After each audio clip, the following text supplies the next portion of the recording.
Seeing someone that you care about dealing with mental health can be very, very heartbreaking, and bringing a professional help conversation can be a very, very delicate conversation to talk to a loved one, because they might feel like they're being pressured, or you might not even know how to start that conversation. But in this video, I'm going to be talking about some practical ways that we can talk to our loved one about seeking professional help when they don't seem to want the help, or just even bringing it when they don't have that professional help. My number one is start with empathy and understanding. What do I mean by that? When you start with empathy, it's an understanding. It's showing them that you already care about how they're feeling, that you're not just starting by sending them or trying to fix their problem, because the worst thing that you can try to do to somebody who is dealing with mental health challenge is to show that you're trying to fix them. They don't want to be fixed, and what they need is somebody that who understand what they are going through.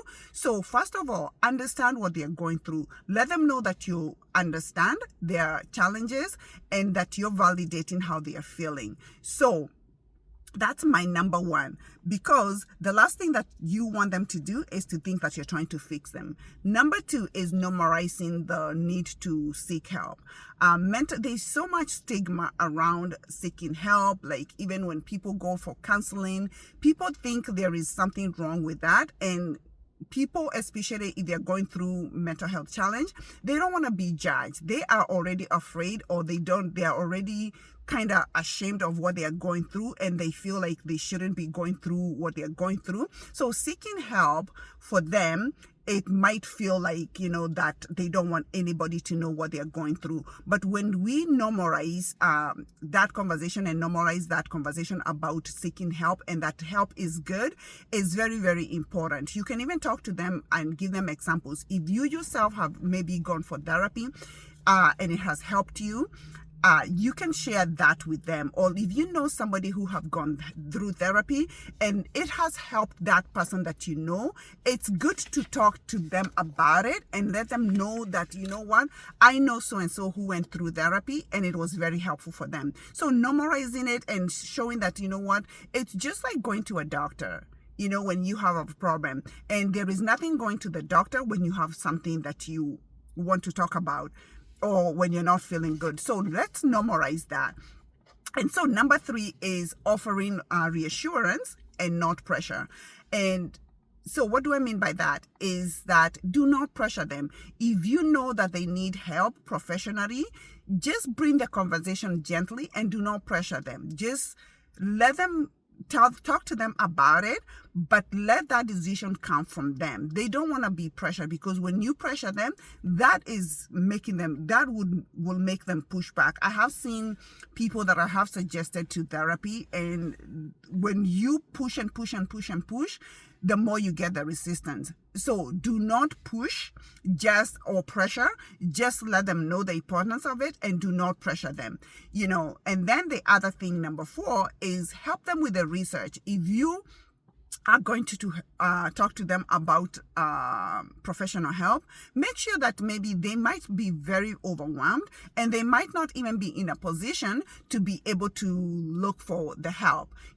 Be that support person, because you're already there. Talk to them and say, you know what, why don't we search for a therapist together? Why don't we search for a counselor together?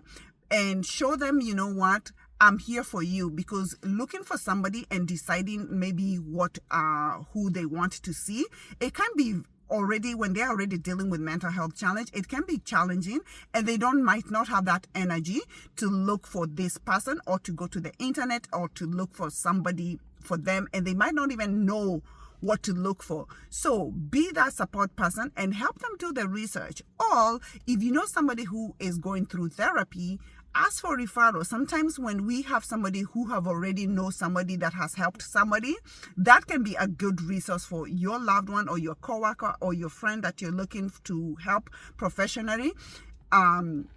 So let them know that, you know what, I can call so-and-so, and maybe they can give us a referral. So be that support person. Help them, help them call these resources, or even see what you can do for them.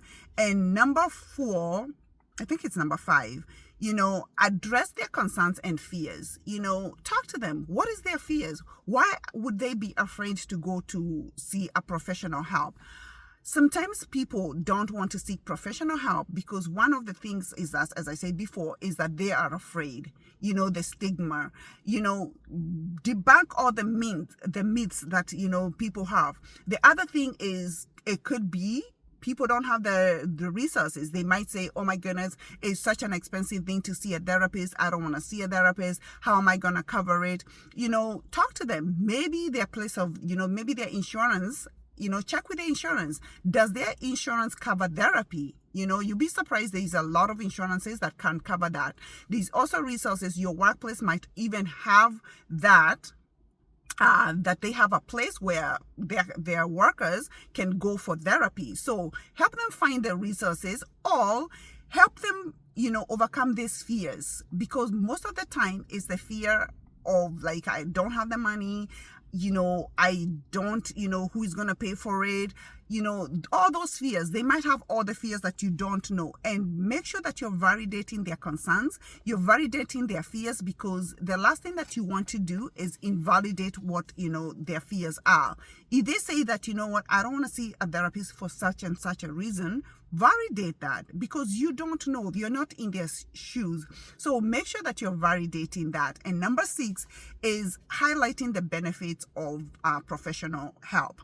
When we highlight that professional, the benefits, it can show our loved one, the ones that we care about. It can show our coworkers who are struggling that, oh my goodness, there is benefits. Don't just say go to therapy, or just don't say you need therapy. What are the benefits? Yeah? What are the benefits, for a therapist? What am I going to get? Highlight all those benefits, And maybe an example, as I said before, of somebody who went to therapy and their lives changed. So make sure that you are giving them those examples, and also make sure that they know those benefits. Don't just say go for therapy. And I hope this is helpful. Those are the 7, those are the 6 benefits, that I have for today. And let me know in the comments, have you ever encouraged somebody go for therapy? And what was the results? Did they feel like, you pushed them, or did they agree to go for therapy? Or how did you approach, when you have encouraged somebody to go through therapy? What approach did you use? Let me know in the comments. Let's get that conversation going in the comments. And if you liked this video, please do share, give it a like, and subscribe to my channel, and I'll see you in the next video.